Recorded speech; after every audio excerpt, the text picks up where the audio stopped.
Hello everyone. Welcome to our online platform agri edit. So I hope आप सबकी तैयारी बहुत अच्छे से चल रही होगी। सो आज हम आपके लिए इम्पोर्टेंट प्लांट पैथोलॉजी के क्वेश्चंस लेके आए हैं। So so let's start. तो हमारा फर्स्ट टॉपिक है। हमारा फर्स्ट क्वेश्चन है, let's begin with the first question. इसमें आपको बताना है shoe string symptom is observed in. आपको बताना है कि जो शू स्ट्रिंग टाइप मतलब आपका जो जूता होता है उसकी जो स्ट्रिंग होती है उस टाइप का सिम्टम्स किस प्लांट डिजीज में प्रोड्यूस होता है। इसका आंसर आपका होगा पपाया मोजेक डिजीज। जो पपाया मोजेक डिजीज है उसमें आपको ऐसा लगेगा जैसे जूते की स्ट्रिंग होती है, इस टाइप का सिम्टम्स आपका प्रोड्यूस हो जाएगा। नेक्स्ट है आपका lysogenic cycle was given by. So bacteria में दो टाइप की साइकिल होती है, lytic cycle and lysogenic cycle. Lytic cycle में क्या होता है, जब बैक्टीरियोफेज बैक्टीरिया में इन्फेक्शन करता है तो वो बैक्टीरिया का सेल लाइसिस कर देता है, मतलब बैक्टीरिया को किल कर देता है। लाइटिक साइकिल में बैक्टीरिया का किलिंग हो जाती है, जबकि जो लाइसोजेनिक साइकिल है उसमें बैक्टीरिया की किलिंग नहीं होती है, इसमें बैक्टीरिया जो है अलाइव रहता है। लाइटिक साइकिल क्या होती है, जब बैक्टीरियोफेज बैक्टीरिया पे इन्फेक्ट करता है, सो वो अपना डीएनए अपना न्यूक्लियर मटेरियल बैक्टीरिया के अंदर डालेगा और उसमें वो रेप्लिकेट करके बाद में बैक्टीरिया की सेल को बर्स्ट करके रिलीज हो जाएगा। मानिए ये बैक्टीरिया की सेल है, यहाँ पे बैक्टीरियोफेज आया, उसने एंटर किया, फिर वो बैक्टीरिया की सेल को बर्स्ट करके रिलीज हो जाएगा। जबकि लाइसोजेनिक साइकिल में क्या होता है, ये बैक्टीरिया का प्लाज्मिड है उसी के साथ अपना न्यूक्लियर मटेरियल इनकॉर्पोरेट कर देता है, जिससे क्या होता है बैक्टीरिया के रेप्लिकेशन, बैक्टीरिया का न्यूक्लियर मटेरियल जैसे जैसे रेप्लिकेट होता है ऐसे ऐसे बैक्टीरियोफेज भी का भी रेप्लिकेट होता रहता है, तो इसमें बैक्टीरिया की किलिंग नहीं होती है। आपसे पूछा है कि लाइसोजेनिक साइकिल किसने दी थी। लाइसोजेनिक साइकिल एंड्रे लुओफ ने दी थी। आपको ये भी याद रखना है कि दोनों साइकिल में क्या डिफरेंस है। नेक्स्ट है आपका viroid cause disease only in plant, जबकि prions cause disease only in animals. ये क्या होते हैं, सबसे पहले हम देखते हैं। आपके पास तीन टर्म है, वायरस, वायरोइड एंड प्रियोन्स।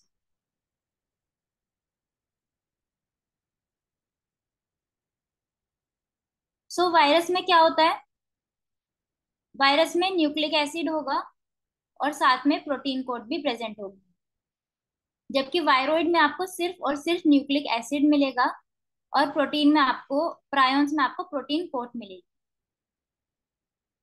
ये तीनों में बेसिक डिफरेंस होता है। वायरस क्या होता है, जिसके पास न्यूक्लिक एसिड होता है और आउटर में प्रोटीन कोट प्रेजेंट होती है, उस प्रोटीन कोट को हम कैप्सिड बोलते हैं, जिसकी यूनिट्स कैप्सोमेयर्स होती है। जबकि जो वायरोइड है उसमें न्यूक्लिक एसिड प्रेजेंट होता है, उसमें प्रोटीन कोट एब्सेंट होती है। जबकि जो प्रायोन्स होता है उसमें सिर्फ और सिर्फ प्रोटीन लेयर आपको मिलेगी, उसमें न्यूक्लिक एसिड एब्सेंट होता है।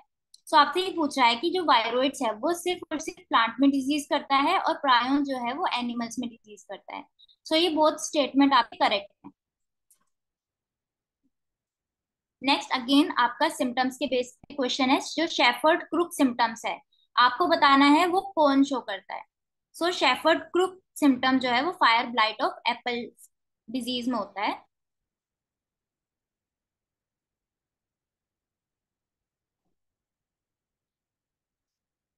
नेक्स्ट आपका काइट्रिडियोमाइकोटा हैज डैश। सो इसमें आंसर होगा ए एंड सी। इसमें क्या होता है, ये सेल है, इसमें सेप्टा एब्सेंट होने की वजह से मल्टी न्यूक्लिएट कंडीशन अराइज हो जाती है। इसे ही बोलते हैं सिनोसाइटिक थैलस। काइटिडियोमाइकोटा एक लोअर फंगस है, उसकी जो थैलस है वो सिनोसाइटिक भी होती है और नॉन सेप्टेड भी होती है। इसलिए इसका आंसर क्या होगा, A and C both are correct.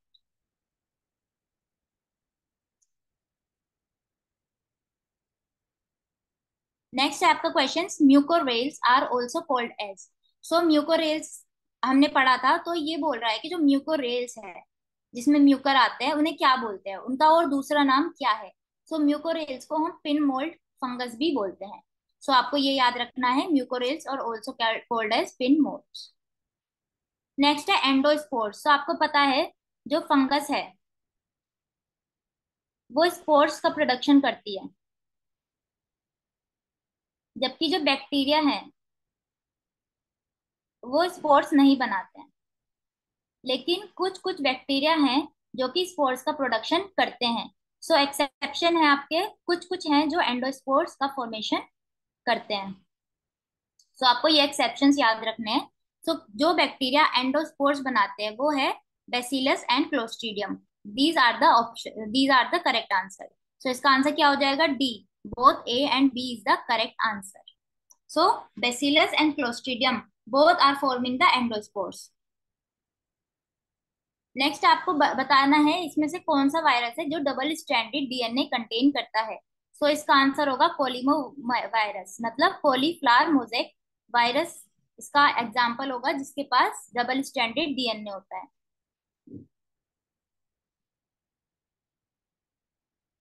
Cauliflower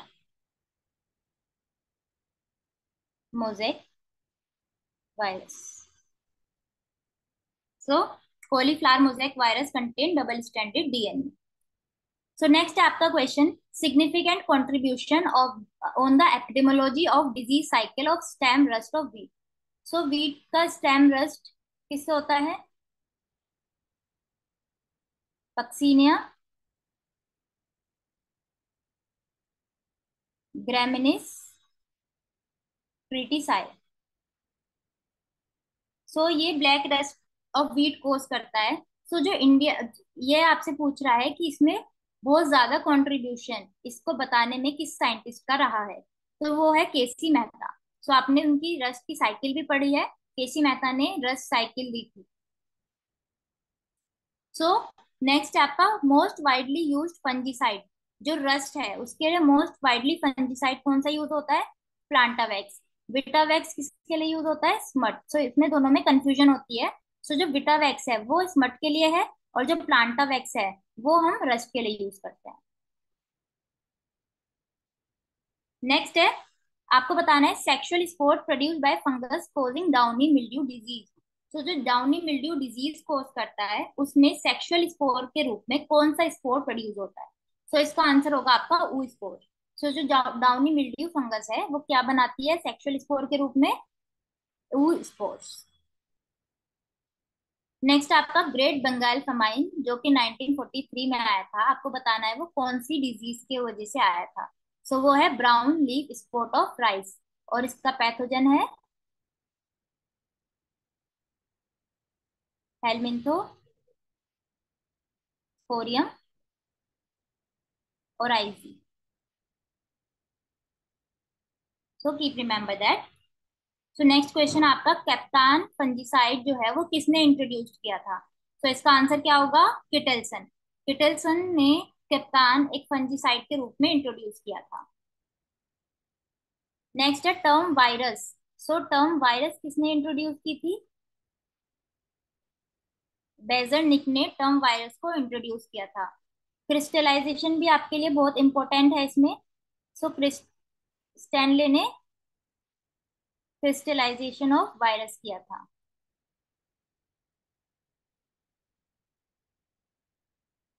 तो ये भी आपके लिए इम्पोर्टेंट है, बहुत बार ये क्वेश्चन पेपर में डायरेक्ट पूछा जाता है। सो नेक्स्ट है आपका suicidal germination takes place in. तो इसका आंसर होगा स्ट्रिगा। स्ट्रिगा में सुसाइडल जर्मिनेशन होता है। अब ये बोल रहा है कि अगर disease is spreading on a continental और ग्लोबल स्केल, तो इसका आंसर क्या होगा? सो जैसे इसका कोरोना वायरस भी इसी का एग्जाम्पल था, तो क्या हुआ, वो ग्लोबल स्केल पे फैली थी, मतलब पूरी कंट्री में मेनली वो फैल गई थी। तो ऐसी डिजीज को हम क्या बोलते हैं? पेंडेमिक। तो हमने ये क्वेश्चन तो अब सबको ही पता होगा, जो ग्लोबल स्केल पे बीमारी फैलती है उसे हम क्या बोलते हैं? पेंडेमिक। और जो किसी पर्टिकुलर लोकेशन पे ही फैले उन्हें क्या बोलते हैं? हम एंडेमिक। स्पोरेडिक क्या होता है? जो इरेगुलरली फैले। और नेक्स्ट आपका एपिडेमिक, जो कि कुछ ही लोकेशन में, मतलब एंडेमिक तो हो गया एक पर्टिकुलर रीजन में ही कंफाइंड रहेगी, एपिडेमिक थोड़े ज्यादा रीजन में कन्फाइंड रहेगी लेकिन ग्लोबली नहीं रहेगी। सो वो डिजीज कौन सी हो गई आपकी? Epidemic disease. नेक्स्ट आपका charcoal rot of soybean caused by. So charcoal rot किसके द्वारा होता है? Macrophomina phaseolina. नेक्स्ट है आपका टोमेटो लेट और टोमेटो अर्ली ब्लाइट। तो tomato late and early blight disease कौन सी है? सो फंगल डिजीज है, बैक्टीरियल डिजीज है, वायरल या माइकोप्लाज्मा? तो ये एक फंगल डिजीज है। नेक्स्ट है molya disease. So molya disease किसके थ्रू कोज्ड होती है? तो इसको एजेंट कौन होता है? निमेटोड। सो ये भी एक क्वेश्चन है जो काफी कंफ्यूजिंग है, तो ये भी एक इम्पोर्टेंट क्वेश्चन है।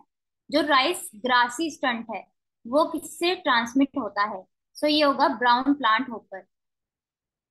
तो राइस ड्वार्फ वायरस होता है एंड राइस ग्रासी स्टंट, तो लगभग इन दोनों में बच्चों को कंफ्यूजन रहता है। सो जो राइस ग्रासी स्टंट है वो ब्राउन प्लांट होकर से होती है। नेक्स्ट है potato top roll in purple top roll in potato is spread by. So इसका आंसर होगा लीफ होपर। लीफ होपर ही पर्पल टॉप रोल जो कि पोटैटो में होता है उसे स्प्रेड करने के लिए रिस्पॉन्सिबल होता है। नेक्स्ट है मेटालिक्सिल बिलोंग्स टू द ग्रुप। सो यहाँ पे मेटालेक्सिल की बात हुई है, ये एक फंजीसाइड है जो मेनली जो oomaisids होते हैं, आपने पढ़ा होगा क्लासिफिकेशन में। oomaisids जो फंगल ग्रुप होता है उसके लिए हार्मफुल होते हैं, उसके लिए यूज होते हैं। सो वो किससे बिलोंग करता है? फिनाइल अमाइड से। So gram positive organism after staining B. So gram staining Christian Gram ने डिस्कवर की थी। इसमें हम दो बैक्टीरिया को डिफरेंशिएट कर सकते हैं, एक पॉजिटिव एंड एक नेगेटिव। तो जो पॉजिटिव बैक्टीरिया होते हैं जब आप उन्हें माइक्रोस्कोप में देखेंगे तो वो डीप पर्पल कलर शो करेंगे, और जो नेगेटिव है वो समवॉट रेड शो करते हैं।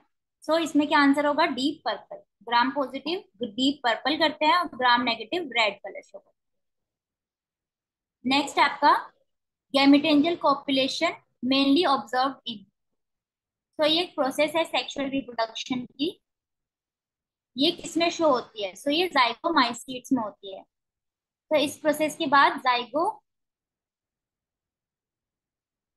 स्पोर का फॉर्मेशन होता है। दो सेल्स आती हैं, उसकी इंटरवेनिंग वॉल डिसॉल्व होके एक स्पोर का फॉर्मेशन करती है, और इसी स्पोर को हम जाइगो स्पोर बोलते हैं, और इस प्रोसेस को गैमेटेंजियल कॉपुलेशन बोलते हैं। नेक्स्ट आपका जो पकरिंग सिम्टम्स है वो किसके थ्रू प्रोड्यूस होता है? सो वायरस। तो जो मोजेक, लीफ कर्ल, ये सिम्टम्स होते हैं जो लगभग बच्चों ने सुने होते हैं। सो पकरिंग सिम्टम्स आपने नहीं सुना होगा, तो पकरिंग सिम्टम्स भी वायरस के थ्रू ही प्रोड्यूस होता है। सो नेक्स्ट अगेन एक सिम्टम्स का क्वेश्चन है, जो क्रेसेक सिम्टम्स है वो किसके थ्रू किसमें ऑब्जर्व होते हैं? तो इसका आंसर होगा बैक्टीरियल लीफ ब्लाइट। सो बैक्टीरियल लीफ ब्लाइट में क्रेसेक सिम्टम्स का फॉर्मेशन होता है। सो ये डायरेक्ट क्वेश्चन आपसे पूछा जा सकता है। नेक्स्ट आपका single stranded RNA is present in. So single stranded RNA किसमें प्रेजेंट होता है? सो ये राइस, पुंगरो, स्फेरिकल वायरस।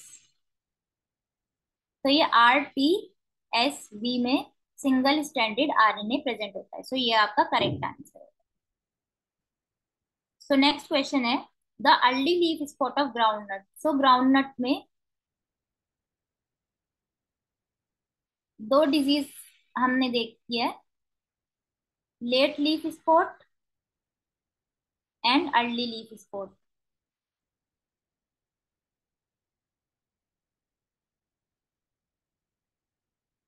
तो आपको उसके पैथोजन को पूछा गया है। सो जो अर्ली लीफ स्पॉट है क्या वो सर्कोस्पोरा पर्सोनेटा से कोज होती है, और लेट जो है वो एराचिडिकोला से होती है?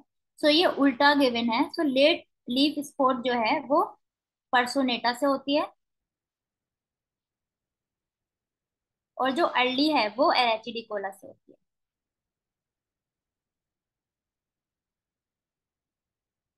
तो इसका आंसर होगा both statement is incorrect, because वो रिवर्स में दिए गए। सो नेक्स्ट आपका match of the following question है। सो आपने प्रीवियस ईयर का पेपर सॉल्व किए होंगे, तो आपने देखा होगा उसमें examiner statement type questions, match of the following type questions ये बहुत ज्यादा पूछते हैं। सो आपको ये match of the following question अच्छे से आपको, अगर एक दो भी आते हैं तो आप एलिमिनेशन से इजीली कर सकते हैं। तो जैसे मान लीजिए आपको इसमें से नहीं आते, आपको आता है बोर्डेक्स मिक्सचर मिलारडेट ने गिवन किया था, सो फर्स्ट का बी, सो यहाँ पे एक ही ऑप्शन है जो हमारा आंसर हो सकता है। तो अब हम और भी चेक कर लेते हैं। जैसे बोर्डेक्स मिक्सचर है वो किसने दिया था, मिलारडेट ने। चोबाटिया पेस्ट किसने दिया था, सिंह ने। बरगंडी मिक्सचर मेसन ने, एंड कॉपर सल्फेट प्रीवोस ने। तो इसका आंसर हो जाएगा हमारा सी।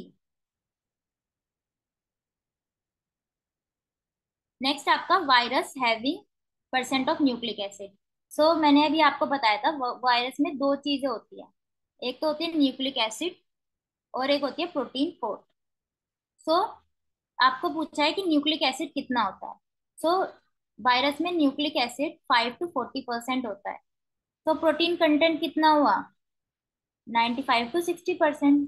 तो आप इससे ये कैलकुलेट कर सकते हैं। सो इस क्वेश्चन में मैंने आपको बता दिया कि परसेंट ऑफ न्यूक्लिक एसिड कितना होता है। सो आप प्रोटीन को आराम से निकाल लेंगे।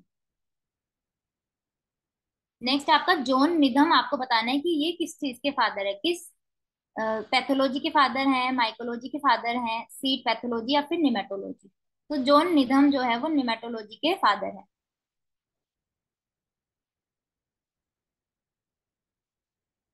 सो आज आज हम इतने ही क्वेश्चन डिस्कस करने वाले हैं। सो हमने इसमें वायरस के बारे में, हमने इसमें मेनली जो सिम्टम्स होते हैं, चाहे वो पकरिंग सिम्टम्स हो, शू स्ट्रिंग सिम्टम्स हो, तो क्रेसेक सिम्टम्स हो, इसे भी देखा। फिर ग्राउंडनट के दो पैथोजेंस को देखा। फिर हमने देखा सिंगल स्टैंडर्ड आरएनए किस में प्रेजेंट होता है, पकरिंग सिम्टम्स, गैमेटोजेंटल पॉपुलेशन। तो ये आपको सारी चीजें याद रखनी है कि मेटल एक्सिल भी एक इम्पोर्टेंट क्वेश्चन है कि वो किस फाइलम के लिए अगेंस्ट में जनरली काम करता है, तो oomaisids के लिए। और वो किस ग्रुप से बिलोंग करता है, फिनाइल अमाइड से। सो अब आपका लास्ट टाइम पे आपके लिए सबसे जरूरी है क्वेश्चंस करना। तो हमारे आप डिस्क्रिप्शन बॉक्स में मॉक टेस्ट ले सकते हैं। हमारा व्हाट्सएप ग्रुप भी है जिसमें आपको कोई भी क्वेश्चन आए, मान लीजिए आपने मॉक टेस्ट दिया और आपको कुछ क्वेश्चंस में डाउट है, तो वो आप डायरेक्ट व्हाट्सएप पे उस क्वेश्चंस को भेजिए और आपको आंसर मिल जाएगा। सो इससे आपका इंटरेक्शन बना रहता है। तो बहुत सारे बच्चे हैं जो उस ग्रुप में जुड़े हुए हैं और अपने डाउट्स को डेली सॉल्व करते हैं। सो आप भी उस ग्रुप को ज्वाइन कर सकते हैं और टेस्ट सीरीज भी ले सकते हैं। एंड टाइम में सबसे जरूरी है टेस्ट करना। सो आपको डिस्क्रिप्शन बॉक्स में हमारे टेस्ट का लिंक भी मिल जाएगा। सो अभी वो बहुत कम प्राइस में आपको अवेलेबल है। सो आप जाइए और उसे परचेज कीजिए। Thank you.